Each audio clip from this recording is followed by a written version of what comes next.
In the freezing autumn of 1991, a terrifying shadow fell over the historic city of Volgograd, staining the cold Soviet rooftops with blood. The body of a young teenager lay broken on the hard concrete courtyard, his life violently cut short from a dizzying height. A terrified female janitor discovered the grim scene in the dim morning light, her screams piercing the silence of the residential block. Soviet investigators rushed to the courtyard, immediately sealing off the grim perimeter as heavy snow began to fall on the body. On the high concrete parapet above, forensic experts found chilling evidence of a brutal struggle and a forced plunge into the abyss. The victim was identified as 14-year-old Alyosha Petrov, a quiet boy who had simply gone out to buy bread and never returned. The boy's devastated grandparents wept in the small living room, staring at the empty wooden chair of their beloved grandson. No documents, no money, and no keys were found on Alyosha's cold body, indicating a cold-blooded robbery from the very start. As investigators searched the rooftop, they realized the killer possessed an intimate knowledge of these locked, dangerous high-rise spaces. Who was this monster lurking in the shadows of the sky, choosing innocent children as his helpless prey? While the city grieved, a maintenance worker climbing a dark attic on Kachintsev Street stumbled upon a horrifying smell. Hidden behind a mass of dusty pipes was the battered body of another young teenage boy, cold and motionless. The victim was identified as 14-year-old Misha Lapichev, who had suffered horrific, fatal blows to his head. Forensic teams arrived under the dim yellow light of the attic, carefully searching for any clues left by the ruthless killer. Signs of a desperate struggle were everywhere, with drag marks stretching across the dusty, gray insulation on the floor. The brutal weapon, a heavy piece of construction iron, was sent to the laboratory to extract any remaining fingerprints. To the investigators' absolute horror, the prints on the metal matched those found on the concrete rooftop of the first murder. It was now certain Volgograd was facing a calculating serial predator who preyed specifically on young children. What drove this shadow to climb so high? And why did he choose the roofs as his private slaughterhouses? As panic spread through the city, detectives worked tirelessly through the night, desperately seeking a connection between the victims. Before a lead could be found, a chaotic emergency call shattered the peace. A violent hostage situation was unfolding on a roof. On top of a multi-story building, a young boy named Roman was dragging his terrified girlfriend Lena to the edge. The young boy screamed at the sky, his eyes wide with a manic desperation as he threatened to jump with her. Officers quickly surrounded the building's base, setting up safety nets while trying to keep the hysterical youth talking. A senior detective cautiously pushed the rusty roof door open, trying to avoid making any sudden noises that would trigger him. Instead of drawing a weapon, the clever investigator held out a heavy winter felt boot, throwing it toward the boy. The boy instinctively reached out to catch the object, a split-second distraction that changed everything. In a flash, detectives leaped forward with professional force, pinning the young boy to the cold concrete rooftop. Lena was pulled to safety, sobbing hysterically in the arms of an officer as the dangerous crisis was averted. Though Roman was captured, investigators soon discovered his desperate act was driven by heartbreak, not the chilling murders of the children. In the cold interrogation room, Roman shivered as he began to speak of a mythical terror lurking high above the city. He described a shadow that lived on the freezing concrete rooftops, a figure known to local youth only as S.E.R. Detectives listened intently as the trembling boy explained how this monster ruled the heights and took lives for simple pleasure. The name was carved into the memories of the street gangs, a chilling whisper that kept children inside after dark. Investigators began to connect the rumors to a cinematic reference, a bleak cinematic vision of escape that youth idolized. Could the letters mean freedom is paradise, a dark motto adopted by a young criminal to justify his horrific deeds? The team quickly expanded their search, hunting for any juvenile offenders with matching tattoos or an obsession with the sky. Local youth gangs were rounded up, their jackets searched, and their arms inspected for the chilling abbreviation. But the rooftops remained silent, cold concrete structures, holding their secrets tight against the biting winter wind. And then, the phantom struck again, breaking into a quiet family home and shattering another innocent life. 14-year-old Olia Shutova walked home from school, unaware that a patient predator was trailing her every step. She unlocked the wooden door to her apartment, entering the quiet warmth of a home she would never leave alive. Minutes later, a soft knock came, and a polite voice asked the sweet girl for a simple cup of water. When her father returned from work, a heavy, suffocating silence greeted him in the messy, cold kitchen. In the bedroom, he saw his daughter lying on the sofa, covered completely under a heavy woolen blanket. He pulled the blanket away, and a horrific scream tore from his throat as he faced the nightmare. Olia had been brutally stabbed in the neck, her life ending in a violent struggle for survival. The apartment had been ransacked, with a cassette player, small savings, and several specific books missing from the shelves. Investigators processed the gruesome scene, searching for any physical trace of the monster who could commit such cruelty. On a glass cup left in the kitchen, fingerprint experts found the identical, damning ridge patterns of the rooftop killer.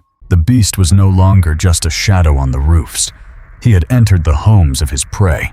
The cold calculation of the thefts baffled detectives, who noticed he even stole literature on dark, romantic themes. Neighbors were interviewed at Guan, and one elderly woman recalled seeing a slender youth following Olia to her porch.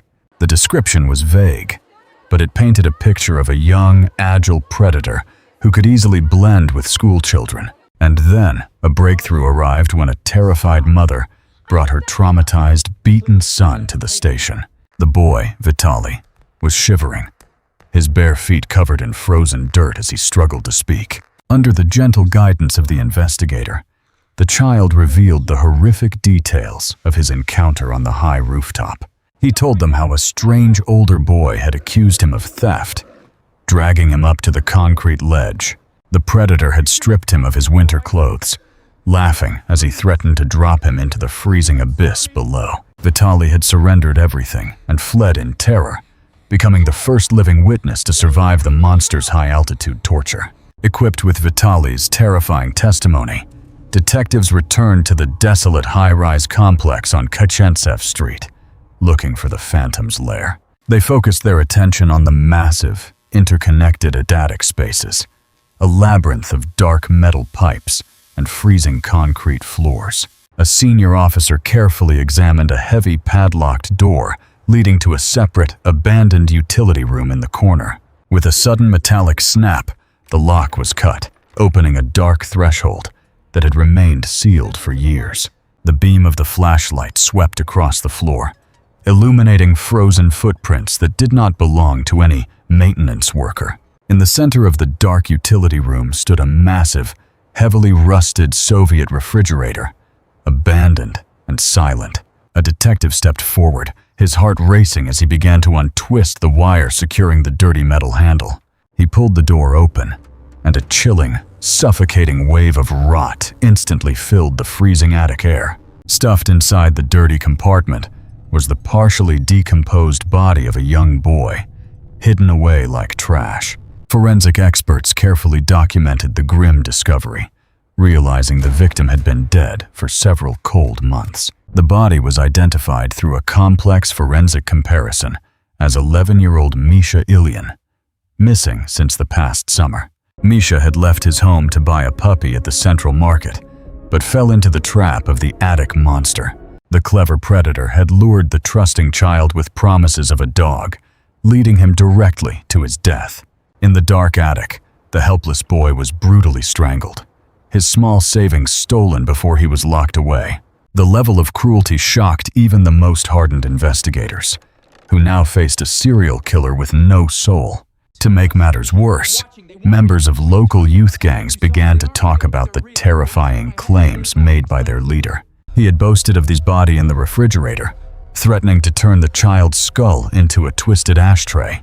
This boastful, sadistic teenager was quickly identified by the street gangs under his control as Oleg Brylski. A search of Brylski's criminal record revealed a troubled history of thefts, violence, and a deep obsession with occult symbols. He lived as a transient on the rooftops, avoiding his family's home and blending seamlessly into the concrete skyline of Volgograd. Armed with a warrant, a tactical police team descended on the apartment of Brylski's mother, hoping to catch him off guard. The apartment was small, messy, and silent, but the young killer was nowhere to be found. A frightened elderly woman stood in the corner, her hands trembling as she told detectives her son rarely returned home. Detectives began a thorough search of the boy's bedroom, looking for any clue to his current location. On a dusty wooden shelf, they found a pair of stolen blue denim jeans, identical to the ones stripped from Vitaly.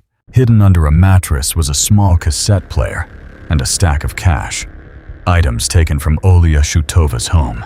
Among the stolen items was a well-read copy of Dracula, its pages heavily marked with dark ink sketches.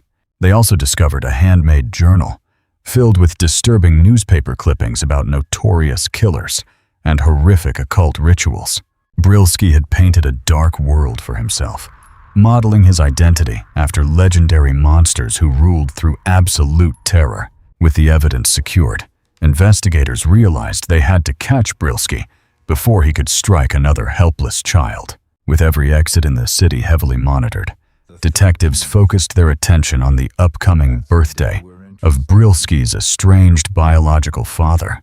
Investigators suspected the young killer's ego would draw him back from the roofs to seek money or twisted recognition from his family.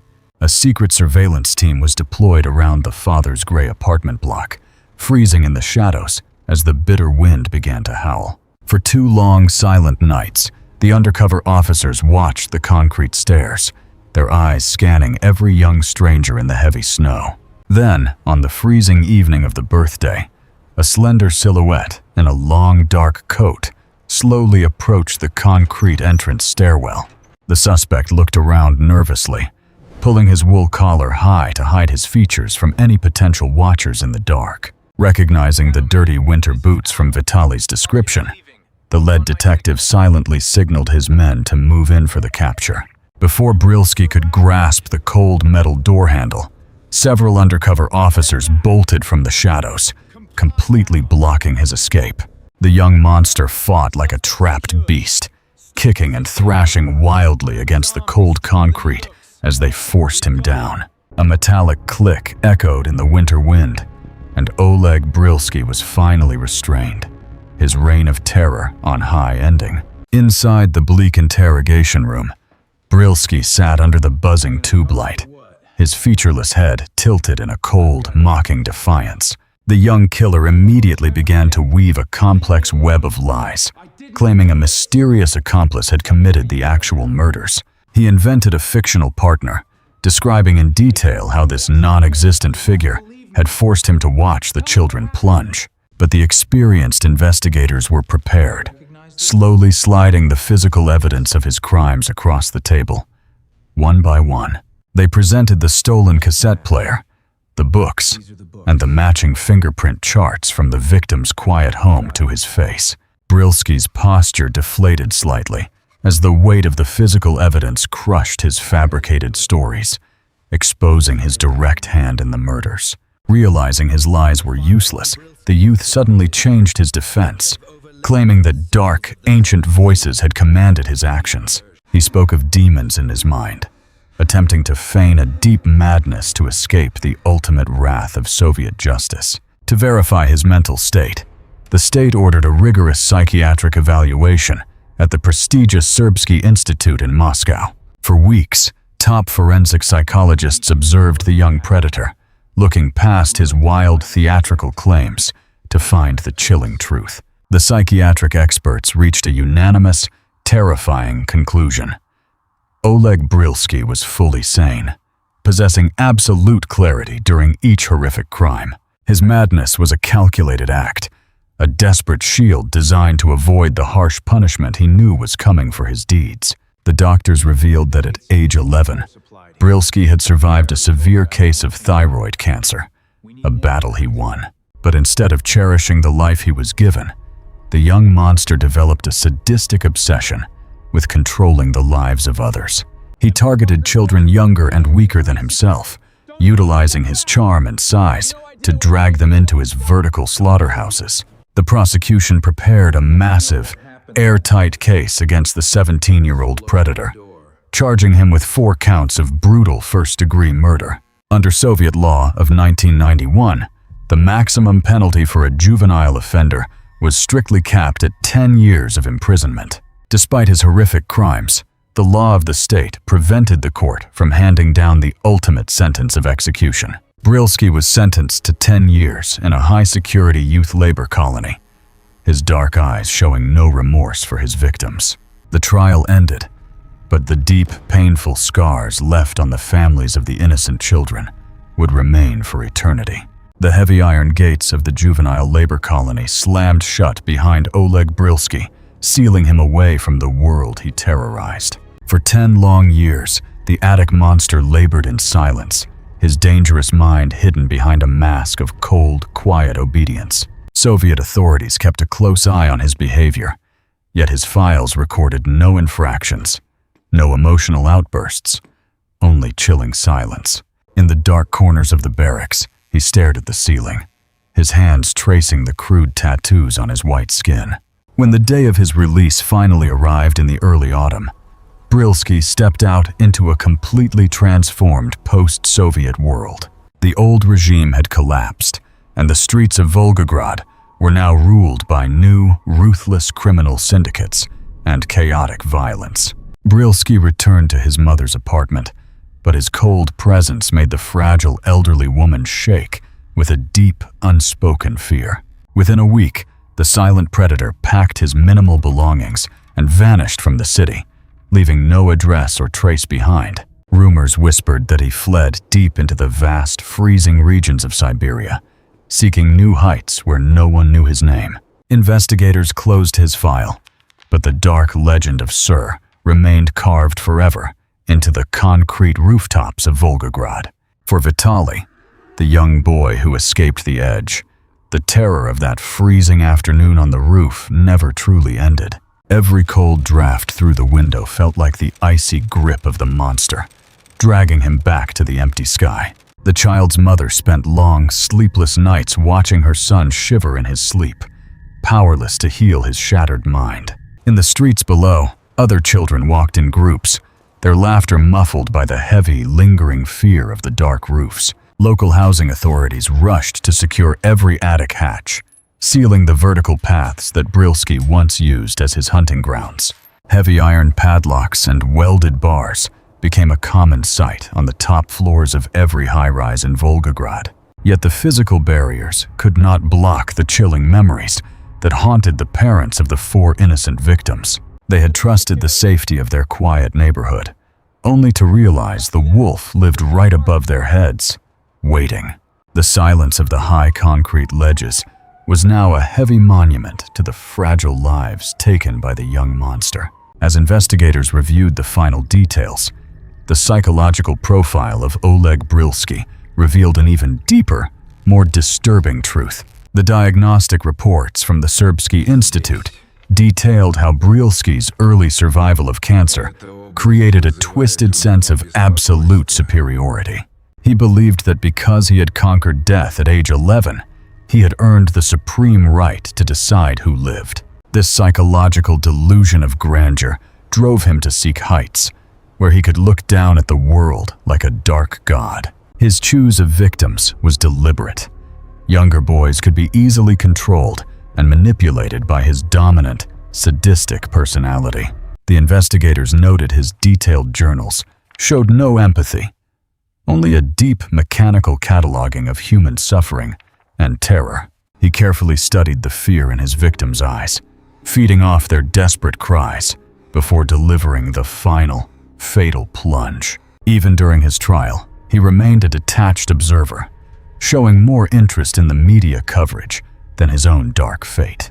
The tragedy of the Soviet legal cap of 10 years meant that a fully sane serial killer would walk free in his youth. Though he disappeared into the Russian vastness, the chilling memory of his actions remains a dark shadow over the city of Volgograd.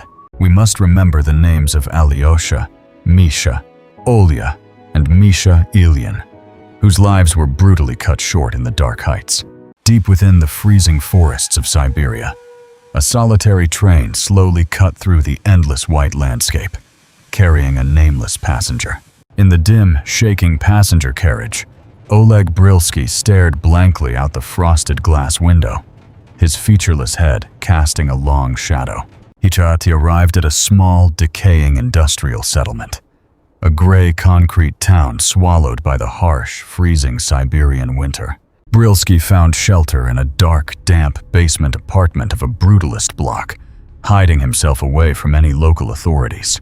Inside the quiet room, the silent predator placed his few stolen books and notebooks onto a rough wooden desk, reclaim his dark empire. He worked under a false identity at a nearby wood processing plant, performing heavy manual labor without ever speaking to his peers.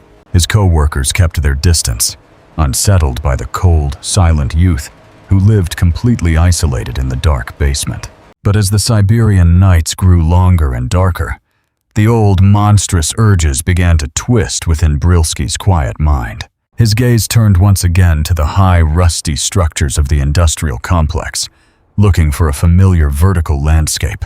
He began to climb the cold metal ladders of the water tower late at night, feeling the familiar rush of the void. Back in Volgograd, the retired lead detective, now gray and worn, sat in his quiet study, unable to forget the cold case. He slowly opened a locked wooden drawer, retrieving the original black and white photographs of the innocent victims from the dark past. The face of Alyosha Petrov stared back at him from the paper, a silent demand for a justice that felt incomplete. The detective knew the 10-year cap was a historic failure of the law, releasing a dangerous serial predator back into society. He began to search the regional police registries, quietly looking for any recent unsolved deaths resembling Brylski's old, sadistic signatures. He searched through archives of distant regions, knowing a monster with such a deep obsession could never truly stop his hunting. His search led him to a tiny, disturbing report from a remote Siberian district, dated just 3 winters after Brylski's release. The document detailed the mysterious fall of a young teenage factory apprentice from the high concrete platform of an industrial sawmill. No fingerprints were found, but the victim's heavy winter boots and pocket money had been stripped from his cold body. The detective's blood ran cold as he realized the attic monster had simply found a new sky to stain with black ink. Unable to ignore the terrifying pattern, the retired investigator packed his worn wool coat and bought a one-way ticket to Siberia. The journey was endless, a cold, monotonous transit through a vast desert of dark pine trees and frozen white wasteland. He arrived at the isolated settlement under a heavy gray morning mist, the air thick with coal smoke and frost. He walked through the silent, muddy streets, his heavy leather boots crunching on the frozen gray gravel of the logging town. The detective met with the local district inspector, a tired officer who was eager to dismiss the tragic death as an accident. The local inspector explained how the young factory apprentice had a history of dizziness, pointing to a simple cardboard file. But the veteran detective produced his own thick folder of Volgograd files, laying out the chilling signatures of Oleg Brylski. He pointed to the missing winter clothes, the stolen pocket money, and the exact physical traits of the victim's forced plunge. The local inspector's tired attitude transformed into a sudden, rigid silence as he realized the predator was walking among them. Together, they decided to check the registry of seasonal workers at the industrial plant, looking for any tool name associated with Brylski. The investigator ran his pale, featureless finger down the dry paper column of the sawmill worker registry, searching for any familiar name. His movement stopped on a temporary employment record from the wood processing plant, signed under the false identity of Leonid Kovalev. The document contained a blurred photo of a slender youth with a distinctive cold posture that immediately confirmed the detective's dark suspicions. He compared the worker's home address listed in the book to a dark, half-buried basement apartment located on the industrial outskirts. The local inspector checked his pocket watch, realizing the shift at the logging yard had ended, and Kovalev was now home. The two officers silently retrieved their heavy winter coats, preparing to descend on the cold basement apartment before the night fell. They drove through the freezing morning mist, the dark, snow-filled streets of the Siberian logging settlement completely empty and silent. They approached the concrete steps of the brutalist block, their hands resting cautiously on the leather holsters of their cold weapons. The elderly detective gently pushed the wooden basement door, finding it completely unlocked and creaking softly in the freezing draft. The cold apartment was abandoned, but the table held immediate proof that the attic monster had made this room his lair. The detective walked over to the desk, his featureless head tilting down to examine the open handwritten pages of Brylski's journal. The fresh ink sketches detailed the height of the sawmill water tower, revealing his manic obsession with the vertical drop once again. Suddenly, a metallic clang echoed from the snowy backyard, drawing the local inspector's attention toward the cold, gray window. Looking through the dirty pane, they saw a tall, slender silhouette in a long, dark coat walking rapidly toward the water tower. The investigators bolted from the basement, their boots kicking up the cold, gray slush as they ran into the blizzard. Hearing the boots behind him, Oleg Brylski looked back and immediately sprinted toward the high metal ladders of the water tower. He climbed with a manic agility, his hands gripping the cold, rusted rungs as the howling wind whipped around him. The elderly detective reached the base of the structure, looking up at the climbing shadow with a desperate determination in his heart. Despite his age and the freezing air, the investigator began to climb the cold iron ladder, refusing to let the monster escape. The local inspector remained at the base, keeping his cold weapon drawn and shouting commands that were swallowed by the storm. High above the ground, the wind howled like 1,000 demons, and the narrow metal platform was coated with slippery frost. Oleg Brylski reached the concrete ledge of the platform, standing on the very edge as his coat whipped violently in the air. The elderly detective stepped onto the platform, his breath rising in white plumes as he faced the silent attic monster once again. Brylski's featureless head turned toward his pursuer, his posture returning to the cold, arrogant stillness that defined his childhood crimes. The investigator urged him to step away from the ledge, his voice firm, but strained against the roaring storm. But Brylski looked down at the empty air, his hands slowly opening as if he wanted to embrace the dark drop below. The young monster spoke no words, his silent posture showing he would rather plunge into the abyss than return to the iron bars. With a sudden, violent lurch, Brylski stepped backward off the slippery ledge, plunging into the freezing, misty void below. The elderly detective rushed to the railing, his featureless hands gripping the cold metal as he stared down at the dark end. Below, the motionless body of Oleg Brylski lay on the frozen concrete yard, the final drop ending his monstrous reign forever. The body of Oleg Brylski was slowly transported back to the local mortuary, bringing a grim end to his second vertical hunting ground. In the freezing morgue, the medical examiner slowly peeled back the cold fabric to confirm the physical traits of the fallen monster.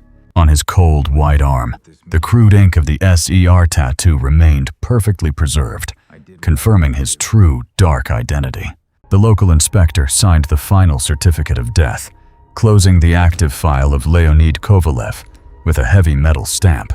The old detective sat quietly in the dark office, staring at the closed folders that had consumed his mind for decades. He knew that although the law had failed, the cold, vertical drop had finally delivered an absolute, permanent sentence to the predator. The Siberian water tower stood silent against the gray twilight sky, a rusted metal giant that kept its final secret tight. The detective walked slowly out of the local station, stepping into the falling snow as his long journey finally came to an end. He returned to Volgograd, carrying the heavy folders back to the dark archives where they would rest in peace forever. The case of the attic monster was finished, but the lesson of his cold calculation remained a warning for generations to come. In the quiet corners of Volgograd, the families of the victims continued their daily lives, holding on to the fragile memories of their children. Alyosha Petrov's grandmother sat by the cold wooden table, gently running her featureless fingers over her grandson's tattered red school backpack. On the school desks of the city, empty wooden chairs stood as silent monuments to the young lives that were stolen too soon. The local youth gangs of the Central District slowly disbanded, their members abandoning the dark tattoos and the violent culture of S.E.R. Heavy metal plates were welded over the attic hatches of every brutalist apartment building, locking away the high-altitude spaces forever. The concrete ledges of Volgograd remained silent under the falling snow, no longer haunted by the shadow of the cold-blooded predator. The old detective sat on a bench near the great Volga River, watching the dark, frozen water flow slowly into the white horizon. He knew his duty was completed, his life's long obsession solved by the very heights that the monster had claimed as his own. The memories would slowly fade, but the warning of the attic monster would remain written in the dark corners of the Soviet history. For in the darkest heights, where the sky meets the cold concrete, a silent guardian had finally closed the active file of S.E.R. Let this tragic case serve as a cold reminder that the most dangerous beasts often hide in the quietest, most familiar spaces. We must protect the innocent children, keeping our eyes on the high, locked hatches that lead directly into the cold sky. The shadow of Oleg Brylski is gone, his physical presence erased, but his dark legacy of S.E.R. remains a terrifying historic truth. We honor the memories of those who never returned from the heights, keeping their names alive in our quiet, respectful thoughts. The cold wind of Volgograd will blow through the empty streets, but the rooftops will remain silent and locked forever after. The investigation is closed, the files have been filed away, and the silent guardian has finally left the dark crime studio. The dark blue map of the Soviet Union sways gently on the massive screen, a fading relic of a violent, historic past. For every victim of the high heights, we wish for a peaceful, eternal rest, far away from the cold concrete void. And as the darkness finally takes the screen, we must never forget that true monsters live among us in the quiet shadows. Thank you for watching this true, dark story of Volgograd, and may you always remain safe under the quiet, peaceful sky.